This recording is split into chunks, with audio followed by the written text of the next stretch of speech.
Ekki slið tap hérna í endurkomin á Kópavogsvöll, hvernig svona metur þetta? Það bara leiðilegt að tapa og svekkjandi, sérstaklega hvernig við komum út í seinni hálfleik og mér fannst við eiga seinni hálfleikinn, 2-8 fyrri en svo þarf maður bara að nýta sig, að ég á að nýta sig 2 færi sem ég fæ og þá hefði þetta farið öðru sig.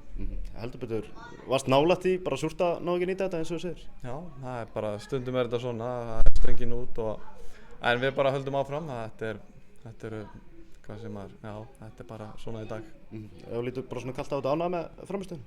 Ég ánægður með seinni hálfleikinn, við komum út á og það var einhver hrollur í okkur í fyrri, við leiðum þeim að vera með boltann en svo settum við aðeins á þá í seinni og þá unnum við boltanum leið eiginlega þegar við töpuðum honum.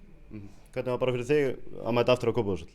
Það var bara gaman, það fínt andrúmsloft en svo þetta bara eins og hver annar leikur fyrir mig núna þannig en bara alltaf með það. Einhverju hluti skrítið að mæta Blikum? Nei, nei. Það var mikill hiti í leiknum, hvernig sá þetta við þig?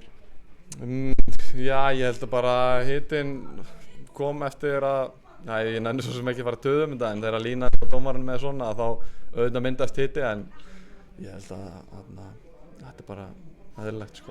Hvað finnst þér svona að framistöðu dómara sín dag? Eins og ég segi, ég nenni ekki að fara að töðum dómarinn, við hefum átt að nýta ég átt að nýta mín færi og þá hefði þetta farið öðru sig en það getur hver og einn dæmt þessi víti fyrir sig. Takk hérlega.